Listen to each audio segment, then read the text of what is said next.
శ్రీమాత్రే నమః. నేను మీ శివకామేశ్వరి ఆనందమైన మాట్లాడుతున్నాను. పిల్లలకి సనాతన ధర్మంలో కొన్ని విషయాలు చెప్పాలని చెప్పి మీ ముందుకు వచ్చాను.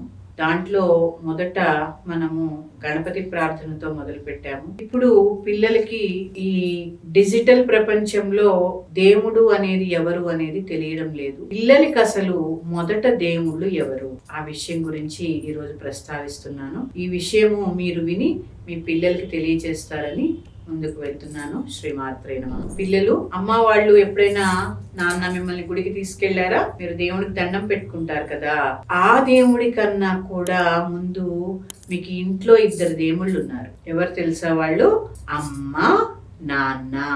వీళ్ళిద్దరూ మీకు మొదటి దేవుళ్ళు. ఎందుకంటే వాళ్ళ నుంచే మీరు వచ్చారు, వాళ్ళ నుంచే మీరు అన్ని చూస్తున్నారు. అలాగే వీళ్ళిద్దరి తర్వాత ఇంకొక దేవుడు ఎవరో తెలుసా? గురువు. అంటే ఎవరు? టీచర్. మీ టీచర్ ఇంకొక దేవుడు. దీని మీద మనము ఒక శ్లోకం నేర్చుకుందామా సరదాగా? ఓకే, రెడీనా? మాతృదేవో భవ, పితృదేవో భవ, ఆచార్య దేవో భవ.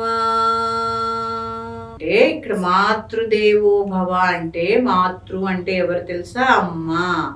ముందు లేవగానే అమ్మకి నమస్కారం చేసుకోవాలి.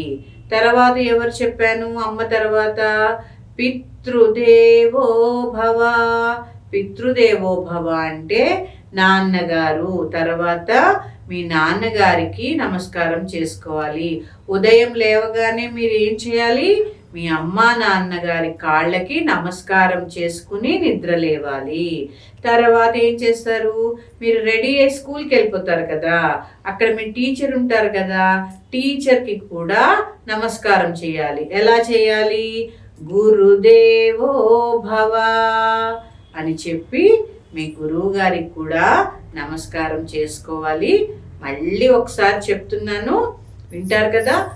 మాతృదేవో భవ, పితృదేవో భవ, ఆచార్య దేవో భవ. శుక్లాంబరధరం అనే శ్లోకము ఇది బాగా నేర్చుకోండి. లేవగానే ప్రతిరోజు ఏం చేయాలి? అమ్మా నాన్న కాళ్ళకి నమస్కారం చేసుకునే మనము నిద్ర లేవాలి. ఓకేనా? ఎందుకంటే మనకి అన్నిటికన్నా ముందు అన్ని టీచ్ చేసేది ఎవరు? అమ్మ. సరదాగా బయటికి తీసుకెళ్ళి అన్ని చూపించేది ఎవరు? నాన్న. ఓకేనా? ఇవి ఖచ్చితంగా ఈ రెండు నేర్చుకోవాలి. ఓకేనా? ఉంటాను.